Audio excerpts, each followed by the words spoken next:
Olá, minha gente.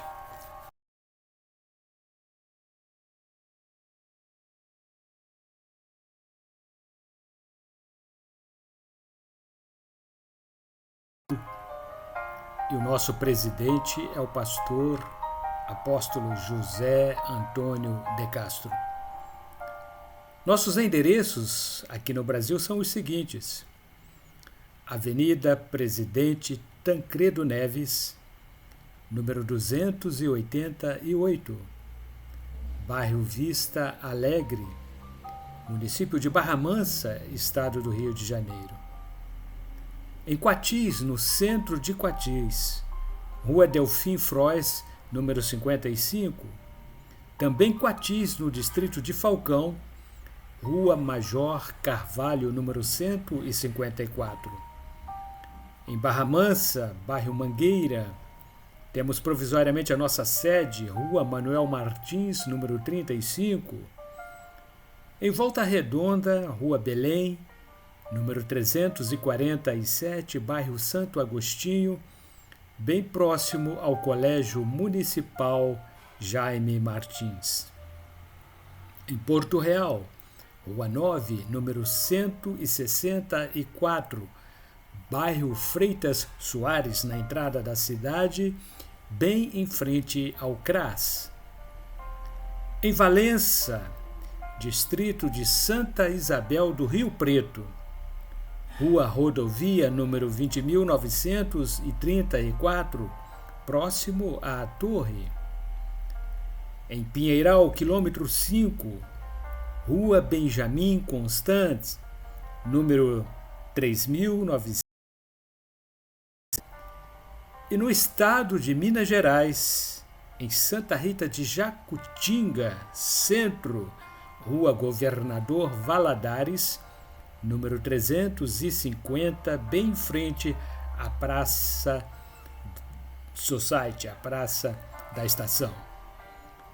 Também estado de Minas Gerais, município de Caratinga, Rua Coronel Antônio Saturnino, número 194, bairro Esperança. Estes são os endereços de nossas igrejas e brevemente estaremos anunciando mais outros endereços com novas inaugurações no Paraná e no estado de Mato Grosso do Sul. Bem, conforme fazemos semanalmente, aqui estamos para estudarmos mais uma de nossas lições da Escola Bíblica Dominical. Mas antes queremos recomendar-lhes o nosso último lançamento. Pneumatologia é um livro que trata das doutrinas sobre o Espírito Santo, a terceira pessoa da Trindade.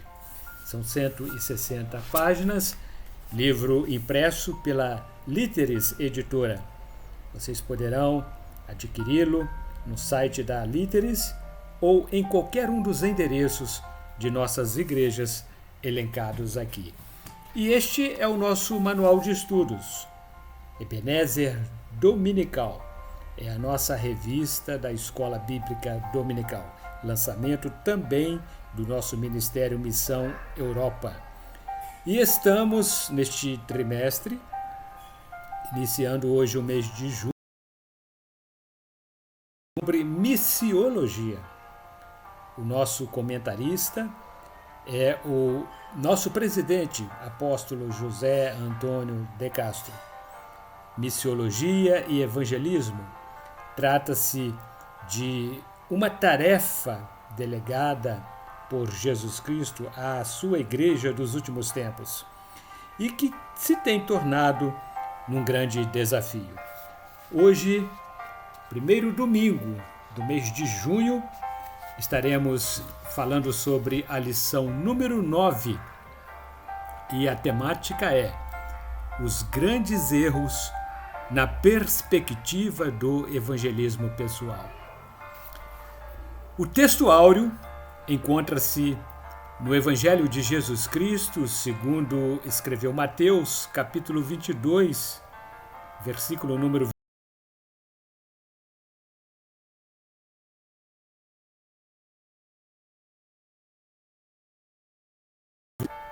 nem o poder de Deus.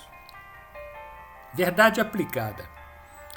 Planejar não significa limitarmos a ação do Espírito Santo. A nossa função é não fazermos a obra de Deus de qualquer maneira, deixando que o Espírito cuide da nossa falta de planejamento. E os objetivos específicos de nossas lições são os seguintes: elencar os sete erros que devem ser evitados na perspectiva do evangelismo pessoal. Advertir sobre os perigos da arrogância e da autossuficiência. E com o exemplo de Jesus. Os nossos textos de referência encontram-se também no Evangelho de Jesus Cristo, segundo escreveu Lucas, capítulo 14, versículos 28, 29 e 30. Pois qual de vós, querendo edificar uma torre, não se assenta primeiro a fazer as contas dos gastos, para ver se tem com o que acabar? Para que não aconteça que, depois de haver posto os alicerces, e não podendo acabar, todos os que a virem comecem a escarnecer dele. Repetindo, para que não aconteça que, depois de haver posto os alicerces, e não a podendo acabar, todos os que a virem comecem a escarnecer dele, dizendo: este homem começou a edificar e não pôde acabar. A introdução diz: todos nós fomos chamados para anunciar as boas novas de salvação. Todavia, nem todos estão preparados para desempenhar esta fantástica chamada do Mestre dos Mestres. Quando entendemos a necessidade e a urgência do ID, não podemos permanecer parados. Existem muitos mensageiros que até atendem a chamada da grande comissão. No entanto, estão despreparados e, por causa disso, tornam o ID numa experiência frustrante. O tópico número 1 tem por título o seguinte: o erro da improvisação. Sabe-se que o planejamento e a fixação de metas no meio empresarial são elementos que devem principiar qualquer projeto, a fim de que se evite ao máximo a improvisação. É infantilidade pensarmos, por exemplo, que Paulo saiu sem rumo a pregar o Evangelho. Naturalmente, houve um planejamento, uma estratégia. Evangelho de Jesus Cristo, segundo escreveu Lucas, capítulo 21, versículo 34.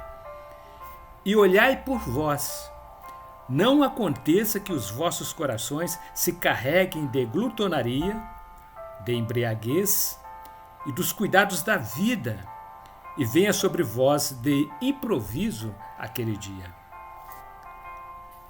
O subtópico 1.1 tem por título reduzir ao mínimo a improvisação.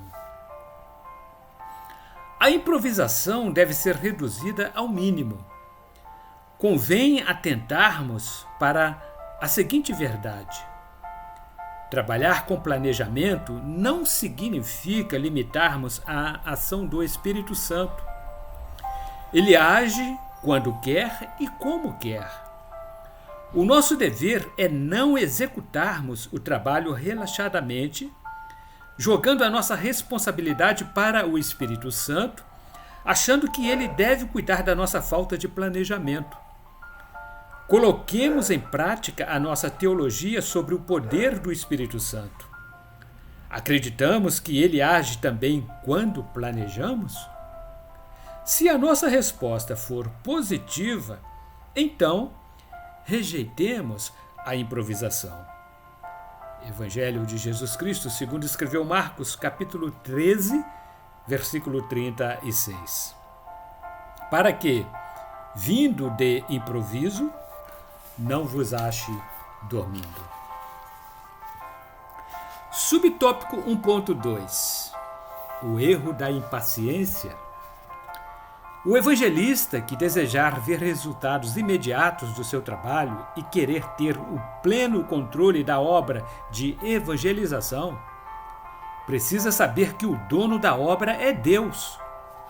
Geralmente, o líder, quando se demonstra ser impaciente, acaba ocasionando igual teor de impaciência em seus interlocutores.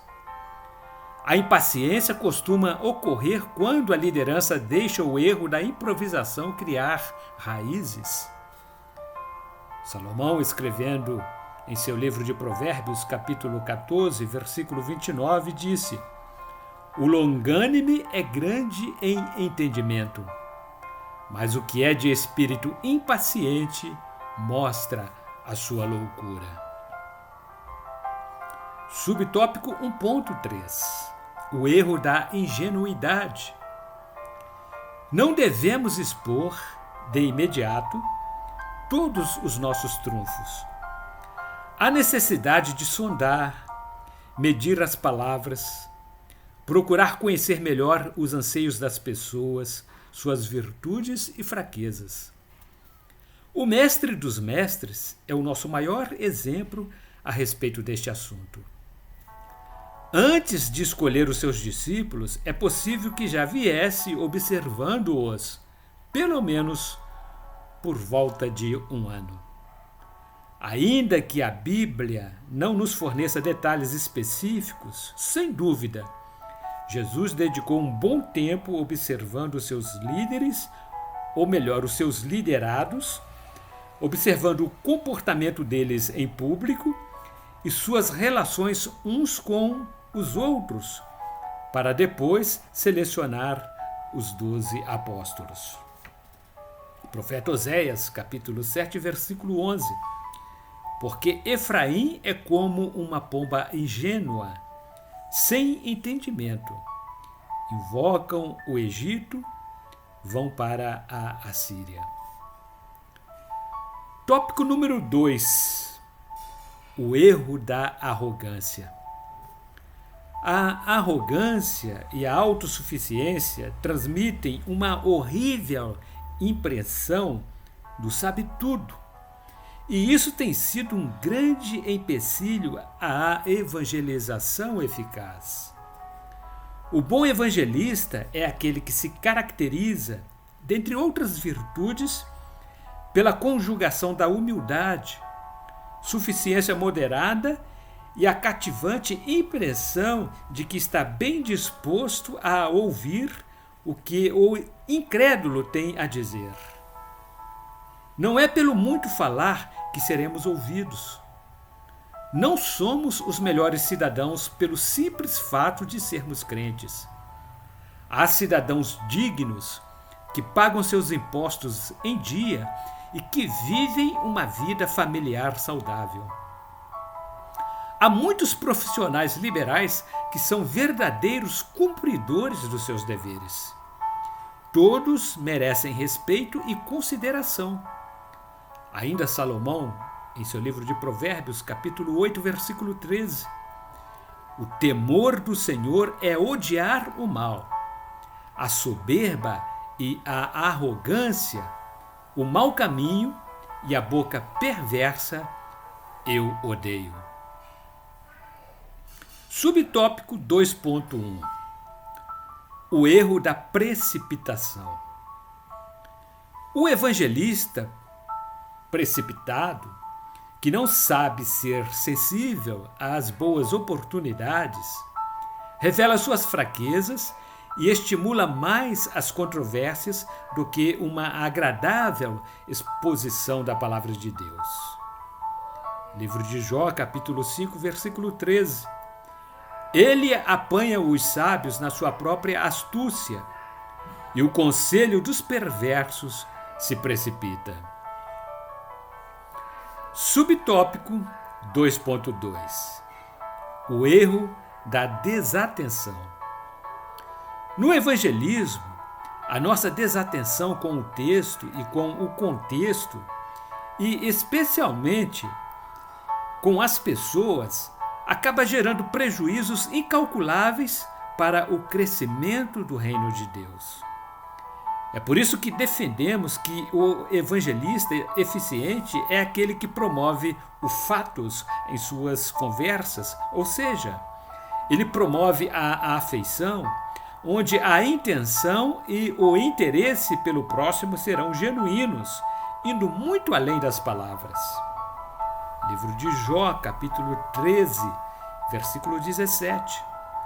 Ouvi com atenção as minhas palavras, e com os vossos ouvidos a minha declaração. Subtópico 2.3. O erro do desconhecimento. É de muita importância a preparação e o conhecimento em tudo o que fazemos, ou seja, devemos ter domínio na área em que atuamos. No trabalho de evangelismo não pode ser diferente. É de suma importância ter um bom conhecimento acerca da palavra de Deus e estar sempre preparado para afrontar os diversos tipos de situações.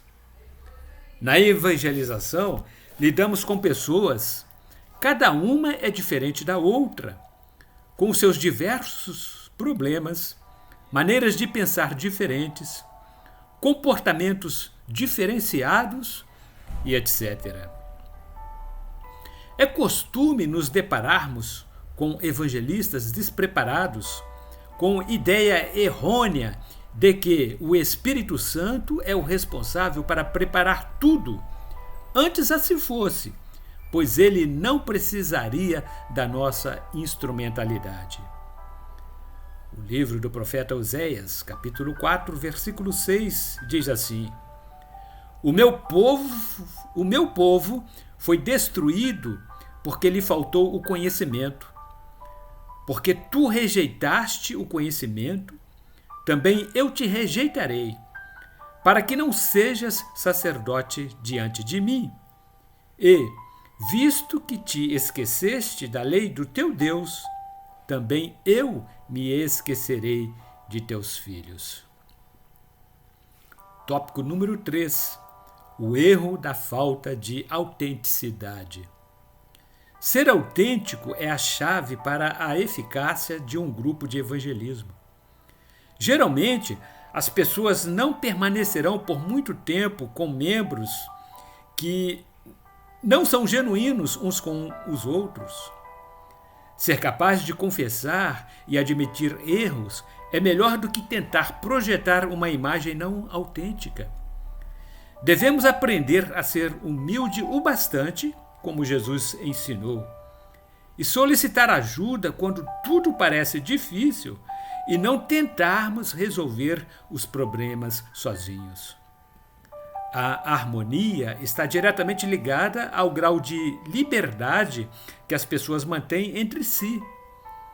As pessoas desejam permanecer juntas quando há autenticidade entre elas, pois se sentem amadas pelo que são e não pelo que os outros achem que elas têm de ser.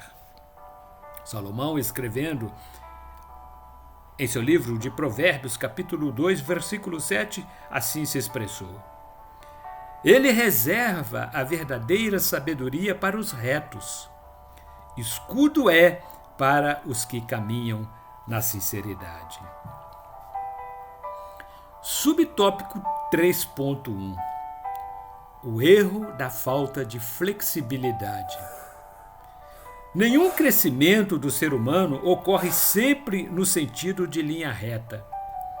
Os altos e baixos da vida trazem seus impactos, e a percepção de avanços e necessidade de, às vezes, precisar recuar. Permita-os, pois eles acontecem. Nem sempre a programação deverá ser mantida. Sejamos flexíveis, de modo a permitir que as pessoas possam amar-se mutuamente, em vez de manter a falta de flexibilidade, em nome de uma agenda pré-planejada, sem levar a efeito a realidade das circunstâncias. Quando se permite um fluxo e refluxo natural, constrói-se maior tolerância e se cria uma estrutura que se encaixa com a possibilidade de todos os envolvidos. Evangelho de Jesus Cristo, segundo escreveu Mateus capítulo 5, versículo 7. Bem-aventurados os misericordiosos, porque eles alcançarão misericórdia. Subtópico 3.2. O erro de persistir em algo que dá errado. Às vezes, insistimos em algo que não agrega valores e mata pessoas. Há coisas que definitivamente não constroem relacionamentos e ainda afastam as pessoas. Existe uma regra de ouro que muitos dizem: se algo não está dando certo, por que insistir? Basta mudar, se preciso for. Seguir sempre em frente é a regra mais importante. É necessário que se verifique se as pessoas estão realmente interessadas para que as coisas funcionem. É melhor ter um plano de ação que envolva todas as pessoas, estimule-as e se interagem, ou melhor, as estimulem a se interagirem para a construção de relações positivas. Salomão, no capítulo 24 de Provérbios, versículo 21, escreveu: teme ao Senhor, filho meu, e ao rei, e não te ponhas com os que buscam mudanças. Subtópico 3.3. O erro de tornar-se irrelevante. Muitas igrejas deixaram de fazer a diferença no mundo, não causam mais nenhum impacto, porque se tornaram insípidas e perderam a visão de Cristo. Faltam líderes exemplos como os apóstolos da igreja primitiva, que enfrentaram circunstâncias adversas em prol do reino de Deus. Muitos pastores não têm mais a visão expansionista do apóstolo Paulo, que abriu igrejas em grande parte do mundo, então conhecido, e aceitou ser julgado por Nero, arriscando a própria vida em favor da fé. Não existem mais cristãos como o pastor americano Martin Luther King, que não hesitou em denunciar as injustiças sociais. O apóstolo Paulo, em sua epístola 1 Coríntios, capítulo 3, versículos 6 e 7, escreveu: eu plantei, Apolo regou, mas Deus deu o crescimento. Por isso, nem o que planta é coisa alguma, nem o que rega, mas Deus que dá o crescimento. Concluindo, não devemos nos esquecer de um princípio básico para um grupo de evangelismo. Somente teremos pessoas saudáveis quando elas se sentirem amadas. Ser amadas é tudo o que as pessoas desejam ser. Amar a Deus sobre todas as coisas e ao próximo como amamos a nós mesmos. O evangelista que assume a liderança na criação e manutenção de um ambiente saudável funcionará como um catalisador em prol da prosperidade do reino do céu. Todavia, nunca nos esqueçamos de que quem dá o crescimento real é Deus. E como reflexão, No encerramento deste estudo, desta 9ª lição, queremos deixar para vocês uma definição de evangelismo pessoal. Evangelismo pessoal é a obra de falar de Jesus Cristo aos perdidos individualmente e levá-los a Jesus Cristo, o Salvador. Confira, Evangelho segundo escreveu João, capítulo 1, versículos 41 e 42, e Atos dos Apóstolos, capítulo 8, versículo 30. João, em seu texto, no capítulo 1, versículos 41 e 42, disse: Ele achou primeiro o seu próprio irmão Simão, a quem disse: Achamos o Messias, quer dizer, Cristo, e o levou a Jesus. Olhando Jesus para ele, disse: Tu és Simão, o filho de João. Tu serás chamado Cefas, que quer dizer Pedro, conforme Atos dos Apóstolos, capítulo 8, versículo 30. Correndo Filipe, ouviu ler o profeta Isaías e perguntou: Compreendes o que vens lendo? E no próximo domingo, se Deus disser que sim, aqui retornaremos para estudarmos a 10ª lição. E a temática será o perigo que corre a igreja que não evangeliza. Este é o nosso manual, nossa revista da Escola Bíblica Dominical, e estamos encerrando este trimestre estudando sobre missiologia, tarefa delegada por Jesus Cristo à sua igreja, e o que tem se tornado num grande desafio. O nosso comentarista é o apóstolo José Antônio, presidente do Ministério Missão Europa. E o nosso livro, temos apenas algumas unidades. Pneumatologia é um estudo sistemático sobre doutrinas do Espírito Santo, a terceira pessoa da Trindade. Neste livro falamos sobre a pessoa do Espírito Santo, os seus dons, os seus símbolos, os seus nomes e muito mais. Pneumatologia é um lançamento da Líteres Editora. No site da Líteres vocês o encontrarão, ou então em qualquer um dos endereços aqui elencados das nossas igrejas. Este é um livro recomendado pelo pastor e presidente do nosso ministério, apóstolo José Antônio. Um livro que não pode faltar na biblioteca de um bom obreiro.